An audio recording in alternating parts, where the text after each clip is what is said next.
এই বিভিন্ন ধরনের কালার শিরিষ পিঠা কে, কে দেখেছেন? আমি তো দেখেছি যেহেতু আমি বানিয়েছি। আজকে খুবই সহজভাবে এই পিঠাটা আজকে বানিয়েছি। শুধু চাল ভালোভাবে ভিজিয়ে এরপরে এই পিঠাটা বানানো হয়েছে। তো আমি প্রায় এখানে ১ কেজি চাল নিয়েছি, ভাতের চাল। তো এটা হচ্ছে সিদ্ধ করতে হবে না, কিন্তু এটা ভিজিয়ে রাখতে হবে প্রায় ১ ঘন্টার মতো। তো আমি হচ্ছে এগুলো বেটে নিচ্ছি।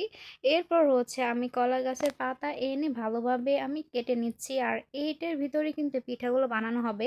তো আমার কিন্তু সব চাউলই কিন্তু একদম বাটা শেষ হয়ে গেছে। এখন হচ্ছে ৩ টা স্টেপ করব, কালারফুল দিয়ে কালার করব।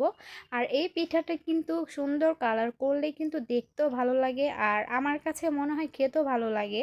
তো আসলে এটা কিন্তু কিছুই হয় না, স্বাস্থ্যের জন্য কোনো ক্ষতিও হয় না। তো যেহেতু এটা খাওয়া যায় এর জন্যই কিন্তু বানাইলে কিন্তু অনেক সুন্দর হয়।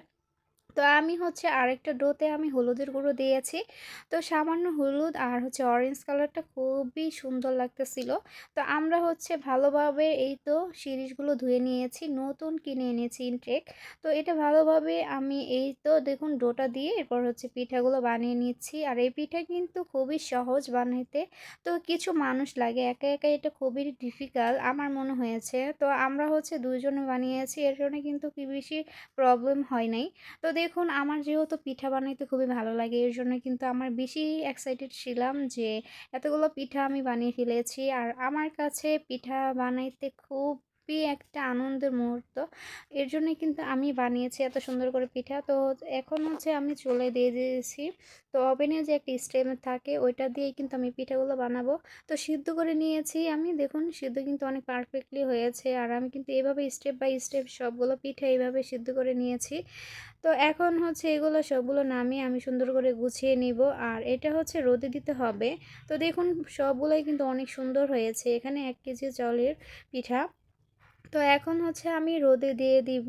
আর এই রোদ দিয়ে কিন্তু আমি এভাবে সুন্দর করে এভাবে একদম শুকিয়ে নিব। তো দেখুন কি সুন্দর হয়েছে, একদম কটকটা হয়েছে মানে আমরা যেটাকে বলি মুচমুচে হয়েছে। তো এখন হচ্ছে আমি সরিষার তেল দিয়ে এরপর হচ্ছে আমি ভেজে নিব। আর আমি যেহেতু আমার ফ্যামিলিতে সবাই সরিষার তেলটা বেশি খায় এর জন্যই কিন্তু আমি এখন সরিষার তেল দিয়ে ভাজবো। আর এটা কিন্তু গ্যাস্ট্রিকেও বেশি একটা প্রভাব পড়ে না এর জন্যই। তো দেখুন আমি কিন্তু সবগুলো ভেজে নিচ্ছি এখন, আর সবগুলো স্টেপ বাই স্টেপ আমি এভাবে ভেজে নিব।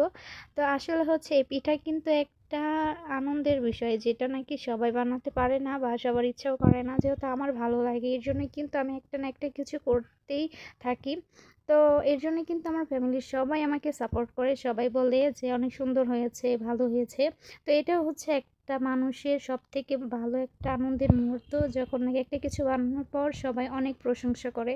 আর এটার জন্যই কিন্তু আমি আর বেশি করে বানাই, আমার কাছে যেহেতু অনেক ভালো লাগে এর জন্য। তো দেখুন পিঠাগুলো কি সুন্দর হয়েছে। আর এখন হচ্ছে ভালো লাগার জন্য আর একটু চিনি দিয়ে দিচ্ছি। আর এই চিনি দিলেই কিন্তু মিষ্টি মিষ্টি লাগে, আরও বেশি ভালো লাগে এই পিঠাগুলো। তো কেমন হয়েছে অবশ্যই বলবেন, আপনারা সবাই ভালো থাকবেন।